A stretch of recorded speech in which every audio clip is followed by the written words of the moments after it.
Good morning. Good to see you with us. If I haven't met you, I'm Mike. I'm the senior minister here at First Christian Church. We are glad that you are with us. A couple of weeks ago, a cousin of mine and her husband were visiting his mother-in-law who lives down in Sebastian, Florida. So one day we decided to meet together at a restaurant in Melbourne for dinner. So I recommended a restaurant. They arrived there before I got there, and then they called me to tell me that it was closed for vacation. Well, I was still driving, so I suggested we meet at a second restaurant near the ocean in the Atlantic. I got there first, and it was very crowded, and parking was scarce. So I called my cousin and I said, listen, I don't think this restaurant's going to work out either. So we decided that I would just stay where I was and they would drive to me. And then together we'd pick a third restaurant to go. So they arrived, we chatted a little bit, and we picked out a third restaurant to go to. Now, I was sure that I knew where this restaurant was, so we went old school. I was not going to turn on the GPS, and they were going to follow me. Remember when we used to do it that way? Well, I made a right turn out of the parking lot onto A1A. I was heading north. Well, after about 5 or 6 minutes, I realized I wasn't so sure where this restaurant was, or maybe what the best way to get to this restaurant was from where we were. So I finally decided I needed to humble myself, so I pulled over. I got out of my car and I went back and I told them, I said, listen, I'm going to need to put the address into my GPS. I'm not really sure where it is. So I did, and they continued following me as we admittedly first had to drive back to where we'd met 10 minutes ago, and then on to our third choice of restaurants. Well, as we drove to this third choice of the restaurant, even with the GPS on, I still missed a turn. My cousin and her husband were following behind me, and they had just assumed I was correctly following the GPS. They're not from down here. They didn't know where they were going at that point anyway. Well, eventually the GPS began rerouting me in a circle back to where I was when I missed that turn, which is probably when they realized that Cousin Michael isn't doing a great job leading them.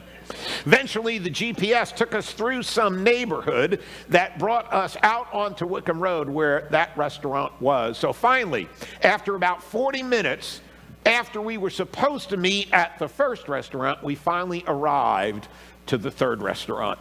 Now, you know, in life, we're either going to be leaders or followers.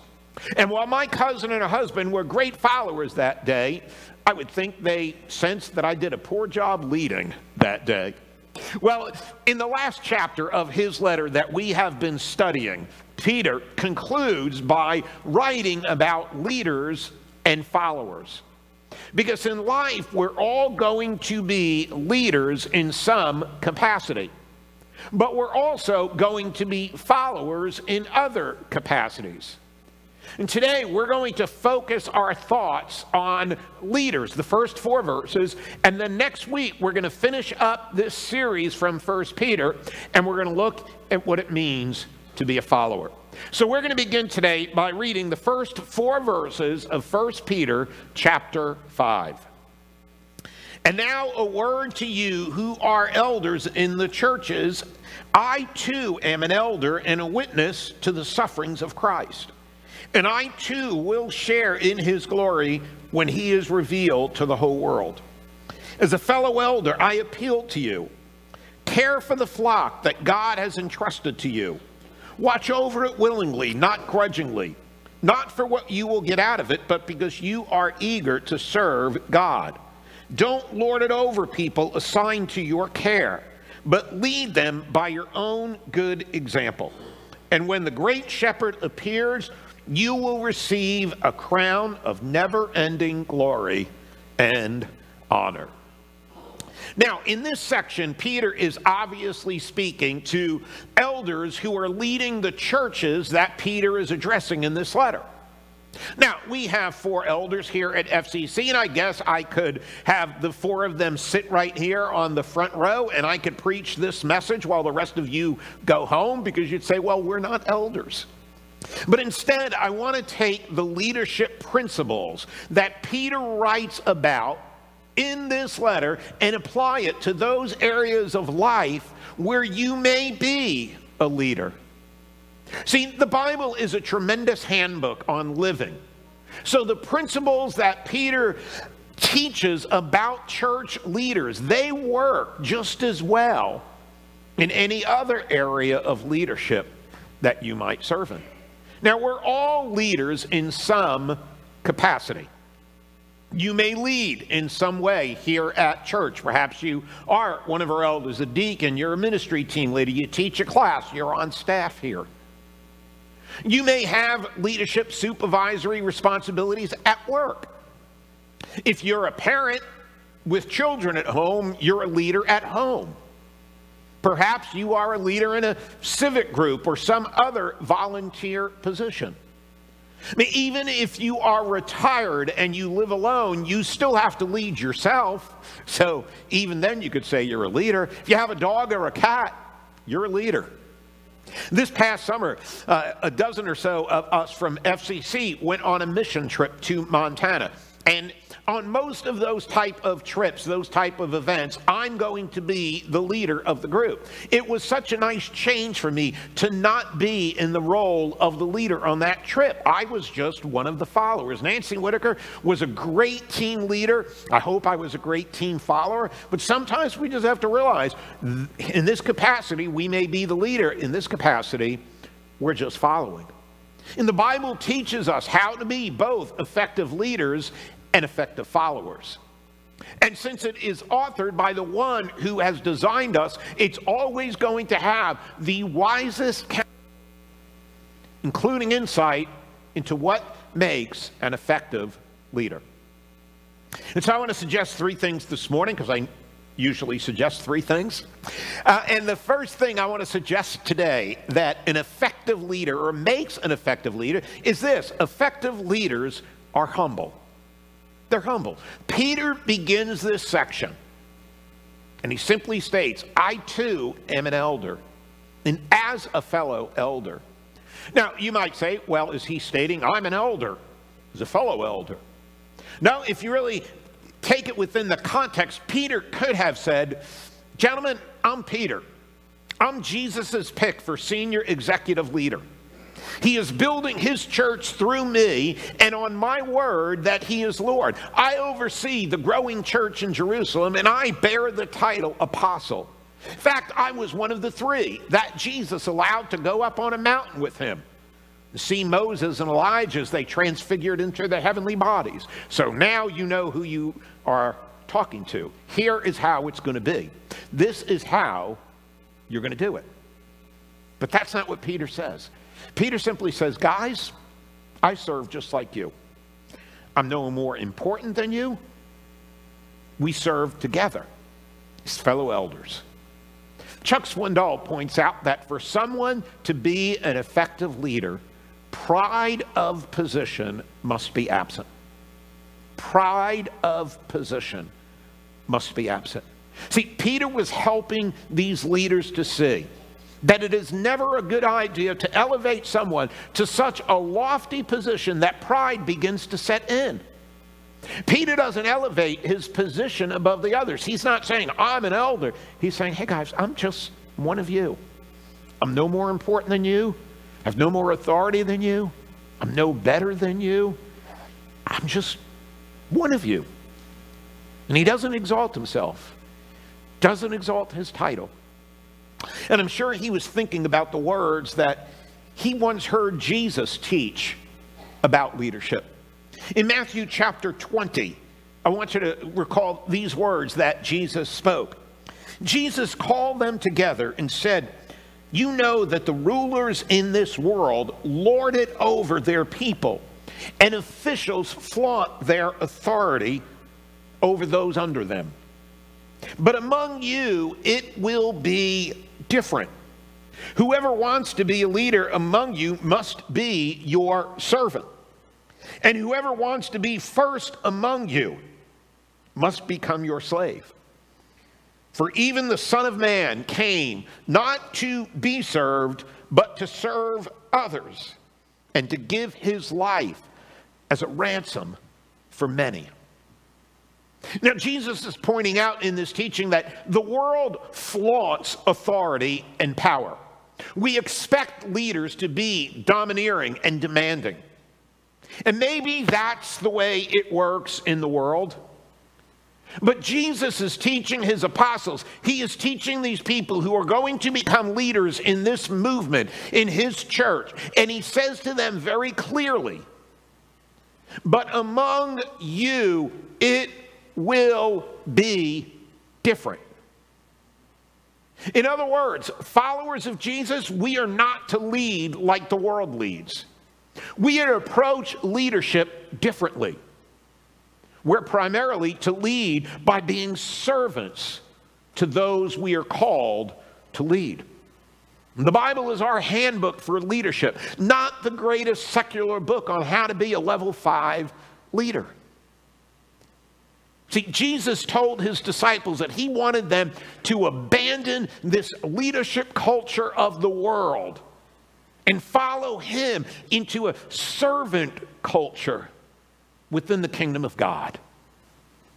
And so if you are a leader in some way, and you use your position to demand obedience, or to require unquestioned loyalty, or if you use your position as a leader at work or at home or in church or anywhere else, you use your leadership position to mistreat the people under you with harsh words, with unfair treatment, with unrealistic expectations, you are not the leader Jesus wants you to be. You know who one of the greatest leaders ever was? John the Baptist. That's right, he was a great leader. And he demonstrated his great leadership when he diminished the focus on himself in order to shine the light on Jesus. And he told his disciples, here is the one whose sandals I am unworthy to tie.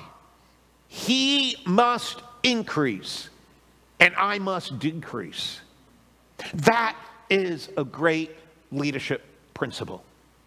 In whatever capacity you serve as a leader, do so in such a way that you can't be accused of being domineering or of holding your position over people to demand loyalty.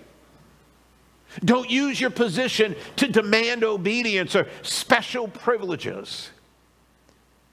It should be it should be different among you, Jesus said.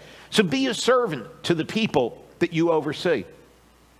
Peter uses the term, care for the flock that God has entrusted to you. Watch over these people. Don't rule over them, Peter says. Care for them. Serve them. Watch over them. Protect them. This is how, for example, a husband and a father should lead in his home. Being godly, not lording over his position, but being a servant to his wife, to their kids. This is how, to the best of your ability, you lead at work. You may have expectations above you that formulate your leadership style, but in general, try to be the godly leader, the servant of the people that you oversee. You lead at church, you lead at any other area where you may be a leader. You serve the people. You don't lord it over the people.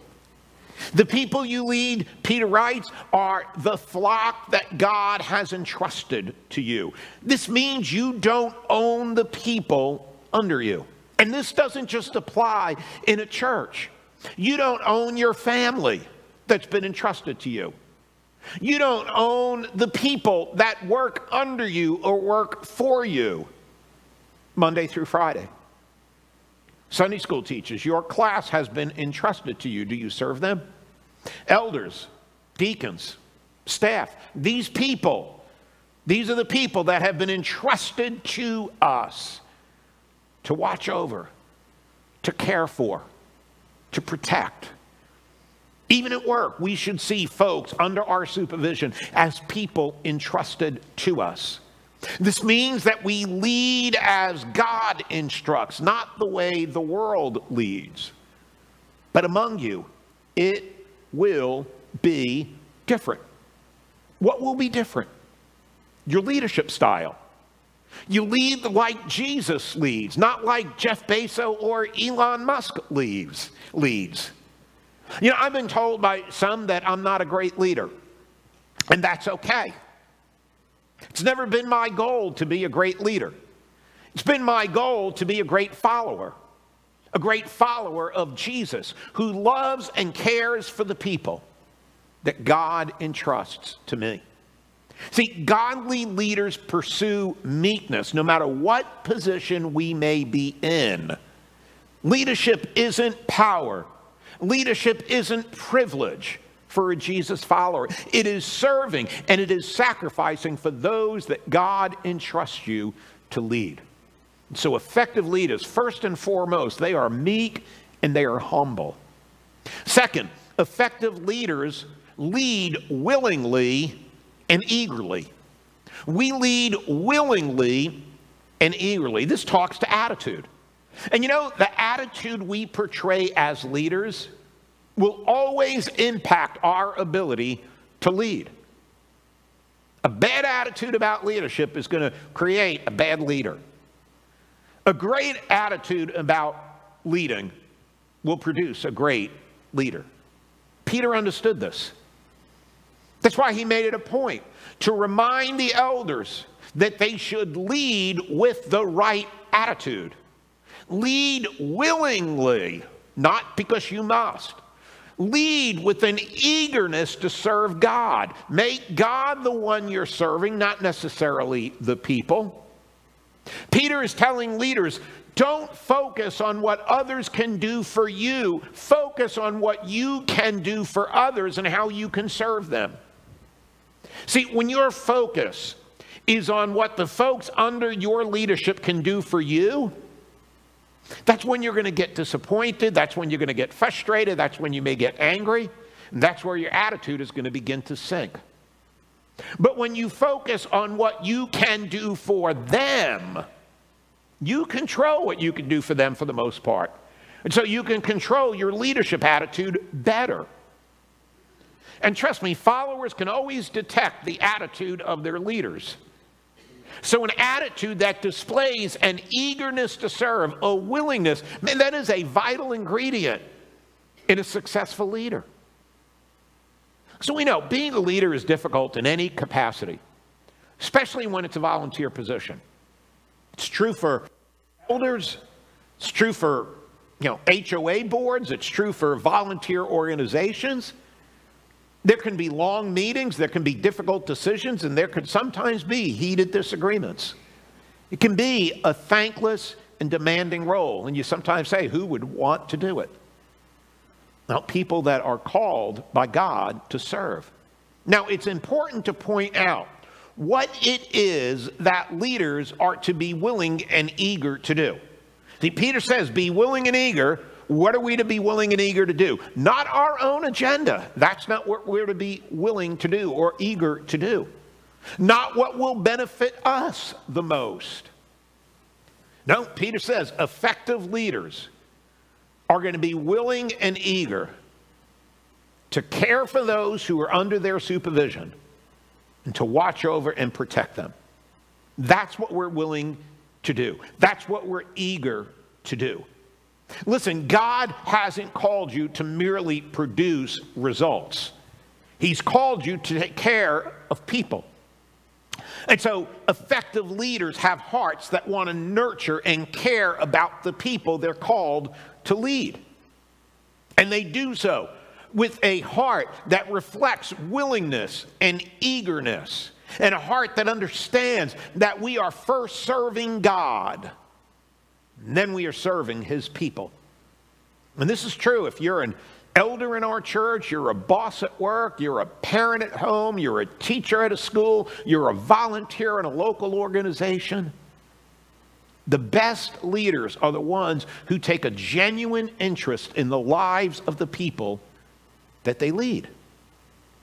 And so don't lead people with an attitude that says, well, these people are here to serve me. They're here to do what I say. They're here to implement every wish and whim I desire. Don't make people feel like they exist for your purposes. You be there for them. You care about them. You nurture them. You let them know you are happy to have them a part of your team. See, effective leaders are eager to serve God by serving the people that God has entrusted to them. Listen to what Paul tells the Corinthian church in chapter 5 of 2 Corinthians. He says, "For Christ's love compels us, because we are convinced that those who live should no longer live for themselves, but for him who died for them and was raised again." Here's the deal. Effective leaders don't lead for themselves. They don't live for themselves. They don't lead because they're required. They don't lead from a position of power and title. We lead because we have Christ's heart, and we have a passion to shepherd and lead his people. And let me tell you, when leadership becomes wearisome, and when leadership role that you may have becomes a burden to you, maybe that's an indication that you aren't leading for the right reasons or with the right motivation. God doesn't want anybody to serve him out of a sense of obligation or duty. See, the Bible tells us that the Lord loves a cheerful giver. And whatever you give to the Lord, whether it's money, whether it's time, whether it's talents, the Lord wants you to do it cheerfully. Your service to the Lord should always be a cheerful service, never by constraint or demand or obligation. Trust me, the people who are under your leadership will pick that up immediately. And we're never to serve God and his people for what we can get out of it. And they need to know that clearly, as Peter says. A nationally known pastor and speaker, he's invited to speak at large churches and conferences. He's recently come under some pretty intense fire and heat as the requirements that he makes in order to agree to speak at a church or a conference have been revealed. He actually requires 2 first-class tickets on an airplane for him and his wife, 2 coach class tickets for his assistants. He requires that he be put up in a suite at a 5-star hotel, and he receives a $10,000 honorarium to preach the word and talk to your church or your conference about growth and health and leadership. I'm working on scheduling him to come to FCC in the near future.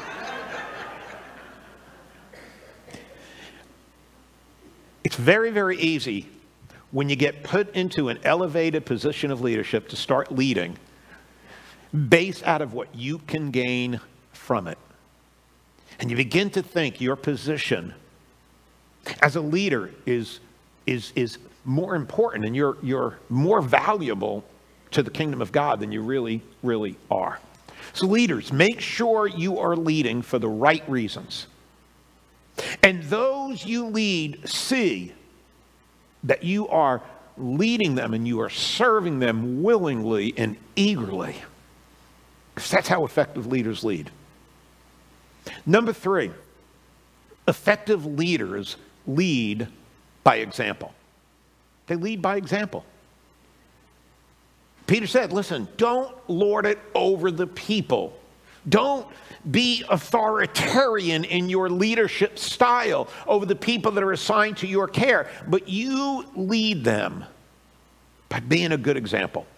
See, the people you lead will never become more than what you model or what you exemplify for them. This is true in a church. It is true at home. It's true with parents and kids. It's true at work. Anywhere someone leads and someone follows, the leader needs to set the example and be what he wants others to be. The leader needs to do what he or she wants to see in the people they oversee. I've been watching a recent documentary on Tom Brady. You know, Tom's going to be leading the Buccaneers today in a divisional round playoff game. And one of the things that anybody who's ever played under Tom Brady will tell you is that there is no one that works harder than Tom Brady at what he does. That he inspires and he sets the example for other players because his work ethic is just so insane. His health and diet is insane. He's the first one that shows up at the training camp. He is the last one watching film and edit. He sets the example of what he wants his teammates to do and to be. Albert Schweitzer once said, "Example is not the main thing in influencing others. It is the only thing." So to be an effective leader, you have to be able to say, "Do as I do." That's why Paul said, "Imitate me as I imitate Christ." And so I challenge every leader in this church, however you lead by example. Whether you lead in this church or you lead in another capacity, don't demand from others a greater price than you yourself are willing to pay.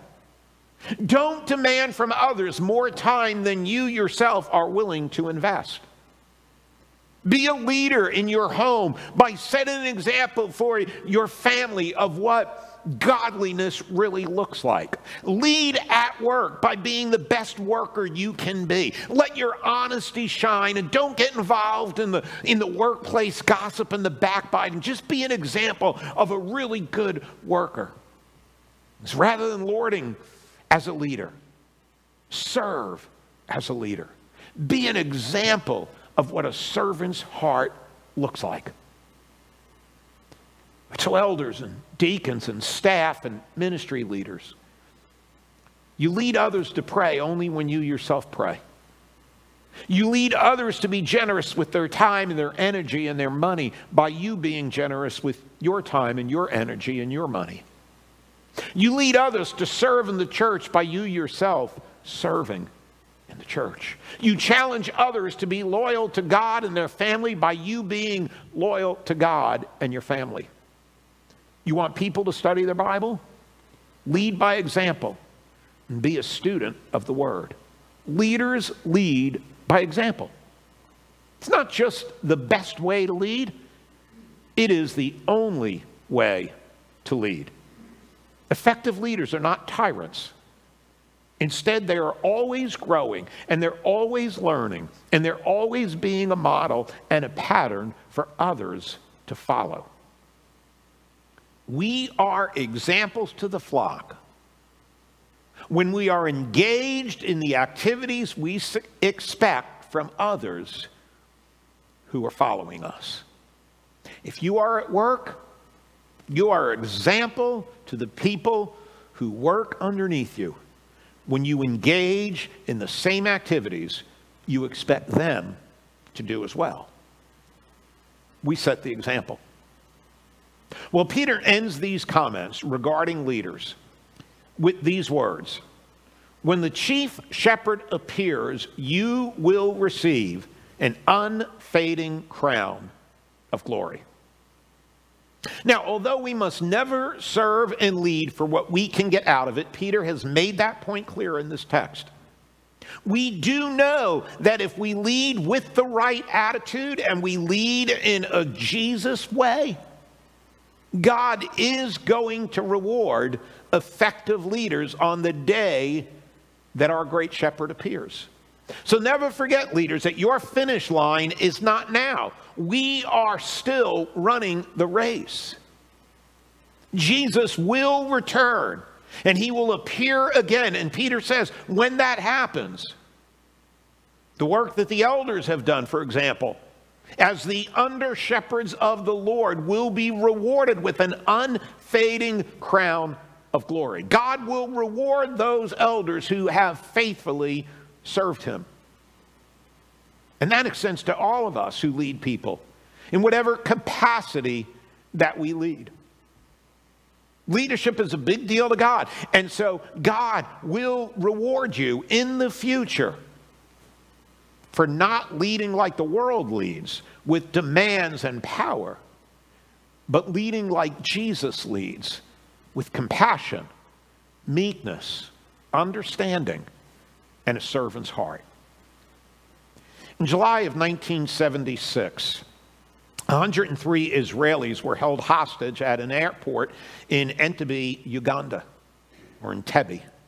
You may recall that Israeli commandos made a daring raid at the airport to free their fellow citizens. In less than 15 minutes, the Jewish soldiers had killed all 7 of the kidnappers, and they set 100 of the 103 captives free. As successful as the rescue was, however, 3 of the hostages were killed during the raid. See, as the commandos entered the terminal, they shouted in Hebrew, "Get down, crawl, get down." The Jewish hostages understood, and they quickly hit the floor, while the guerrillas who did not speak Hebrew were left standing, and instantly the rescuers shot the upright kidnappers. 2 of the hostages hesitated, perhaps to see what was happening, and they were also gunned down. One young man who had actually been lying on the floor when the commandos entered the airport, he stood up to see what was happening, and he too was shot with bullets meant for the enemy. And had these 3 heeded the soldiers' command, they would have been freed with the other 100 captives. You know, every day in life, we're going to be faced with choices, both as leaders and as followers. How will we lead? How will we follow? Do we bark and scream directions and orders? Do we listen well? Or do we ignore plain and simple directives from those trying to help us? See, we need humans to carry out the task of leading. But our identity and our posture should never be with a capital L for leader. We can and we do function in leadership positions, but we must never view our leadership as a position of power. We must never treat those under our guidance in ways Jesus never treated people. As we wrap this up, I want to give you very quickly 5 application points, and you'll be saying, wow, they're already up here and we're supposed to be done. Well, these are going to be quick. You just fill these in. We're not going to make any additional comments about it. Number 1, folks, stay teachable. Stay teachable. Listen, learn, observe. Never stop growing. Number 2, admitting when you are wrong is just as important as standing firm when you're right. A good leader can admit when he's wrong. Number 3, don't set yourself up as the one who knows all the answers. Because the truth is, there is none of us that knows all the answers. Number 4, think about what it would be like to have to listen to you all day and work under you all day long. Wives are saying, think about what it would be to be married to you. And number 5, don't exaggerate your importance. Bottom line is, you're not that important. Everybody is replaceable. Jesus is the only one who's that important. Let's stand and let's pray together. Father, we are grateful for this day, this time, that we can be reminded, God, from your word, how practical your word is. It truly is a handbook for life, God, and no greater teachings on leadership can be found anywhere except within the pages of your word. And so, Father, help us to be, in whatever capacity we're called to lead. Whether it's at church, at work, it's in our family, it's in a community organization, God, wherever you call us to lead, I pray that you will help the people in this room, the people who are listening online, those who heard this message during the first service. God, help us all to be leaders like Jesus, not leaders like the world, God. You said to us, among you it must be different. And so I pray, God, that among us it will be different. People will notice the difference, and the light will be shine on Jesus, that we may decrease so you would increase. We pray this in the name of Jesus. Amen.